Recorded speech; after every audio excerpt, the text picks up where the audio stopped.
Hey everybody, it's Wendy. Welcome. I am so excited to show you this card today. I have a sneak peek of a new product that's coming out while we make this Polar Express card. First, I want to go over the supplies with you and show you all of the supplies that I'm using, or most of them, I should say, in this video. We're going to start out with our inks. I am using Tempting Turquoise and Night of Navy ink, and I also have some cardstock here that is the Arches hot press watercolor paper. I'll get to that in just a minute. But I also have some crumb cake cardstock that's cut at 8.5 by 5.5 and then folded in half to make an A2 size card. And then this is my little surprise. These are watercolor pencils. Stampin Up! Is releasing watercolor pencils and they will be available to purchase January 4th. If you're a demonstrator, you can get your hands on them now. So if you're interested in joining my team, I would love to have you, and you would be able to purchase these now. But they're really fun. They're basic colors and they're come in this pack and they're really reasonably priced. I think you're going to find them really fun and I'm going to use them on this card. I have this stamp set, Christmas Magic, that I'm using. I love this stamp set. When I originally saw this stamp set, I wasn't a huge fan because I thought, it's not really my style. It's a little too vintage for me. And then I watched one of my favorite Christmas movies, Polar Express, and I realized, you know what? That stamp set reminds me of Polar Express. So I'm using some masking paper that I got from simonsaysstamp.com. And I love this masking paper. It comes in sheets. I've only ordered one of these and I've had it for probably close to a year now. So you don't use it up really fast. Lasts a long time. I'm using Arches hot press 140 pound watercolor paper. The hot press paper is just got a more smooth surface and the cold press has a rough surface. So I thought I would try some hot press just to see how it would work with these watercolor pencils, and it worked beautifully. I also have a T-square ruler here, some Stays On ink because it's pigmented ink so that it won't run when I use the water or bleed, and then a Sharpie marker because I need to draw in just a few little things to complete this card.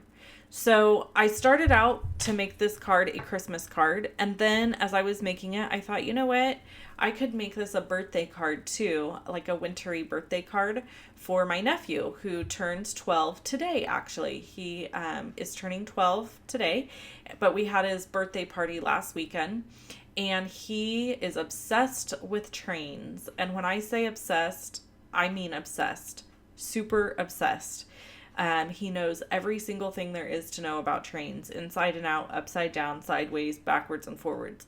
And in fact, I made his invitations for him, and he had a very specific train he wanted on the front, which was a South Pacific, or Southern Pacific, I don't even remember, the D number 3141 or something like that.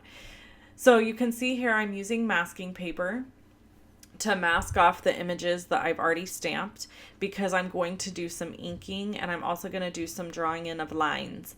So I'm using my Sharpie marker because again, it's waterproof. It won't run when I go to watercolor this stuff. And I'm going to draw in my lines around the back of this post with the wreath on it that says North Pole because I want it to look as though the sign is in front and the train. So I'm drawing in these lines to create the illusion that the train is going behind the sign. The front of the train doesn't really have tracks, so I kind of had to just make up my own tracks. And the way that it was, the way the images, I wasn't able to make them really wide. So they're a little bit weird looking, but you get the idea. And it creates a line for your eye to follow. And then I'm just going to add in the lines back here behind the sign where there would be a gap between the pole and the wreath because I don't want it to look like somehow the track didn't exist there. Then we're going to stamp the trees in the background. So that's why I kept that mask on there. So I'm inking up the trees and I'm going to stamp the trees kind of over the top of the sign, but not touching the train. So it will give the effect that the trees are smaller and they're in the background and the train's going to move in front of them. So I'm kind of creating a tunnel effect by pulling the sign forward and stamping it as far towards the front or the bottom of the card as possible. I've stamped the train in the upper corner as far as I could, and then the trees will sit kind of in the center, so it gives your eye that visual triangle that you need when you're creating something. And then I've left a space at the bottom to put a sentiment. So these are the awesome watercolor pencils that Stampin' Up! Is releasing. Again, these will be available January 4th. And I'm not going to color the entire image for you because we would be here all day. So I'm just going to kind of give you a sneak peek preview here of how they work. I'm coloring in the train with the gray that comes in the set. And the nice thing about this set is it kind of comes with a primary of each color. So it's got the rich razzleberry for purple, real red for red, old olive for green. There's the basic gray, black, there's a yellow. So there's good colors throughout this set. Now you may notice that I've left some white stripes kind of on the top of the train on the smokestack. I guess that's what it's called. I don't know. But I've left a white stripe there, and I'm leaving a little white stripe on this barrel piece down here. And that is because trains are metal. So they kind of have like a shine to them if the light is hitting them correctly. So I'm leaving those as highlights, and I'm not going to fill them in. So when I go over this with water, it'll really even out all of that color, and then I'll still leave that area white that it like is on the smokestack there, that little line and stuff. And it really gives this great visual effect of bounced light. Okay, so I'm just going to continue coloring in. You can tell I've sped up the video quite a bit here because I color fairly slow, actually. I tend to go out of the lines if I start coloring too quickly. So I'm just coloring inside that wreath where the train would be dark colored. And as I didn't show it in this video, but as all of this dries, I go ahead and I go back over the center of that wreath again because I really want it to be dark, and I ended up using black. The black in the set lends itself a little bit to a brown, so beware of that when you're using them, that it's got a brown tone underneath it. It didn't pair super awesome with the gray as far as making the gray darker. So I ended up in the end going over it all again with just more gray to darken that area. So I'm just using an aqua painter here, which you can also purchase through Stampin' Up. And I love using an aqua painter with watercolor pencils because it removes having to have a bunch of different products out. Like I don't have to have two wells for my water. I don't have to have a brush. It's all together in one thing. The water is inside the brush, and as long as you kind of learn how to use the aqua painter, then you're good to go. I always keep a paper towel handy when I'm using an aqua painter so that if a lot of water comes through the brush, I can dab it off on the paper towel, and then my brush is a little bit less saturated with water. Because what tends to happen is if you have a bunch of water, it'll pool on top of your paper. So since I'm using Arch's watercolor paper here, the extra water sits perfectly fine. But if you were using a less expensive type of watercolor paper, that can cause problems. It can make your inks or your watercolor bleed outside of the image area.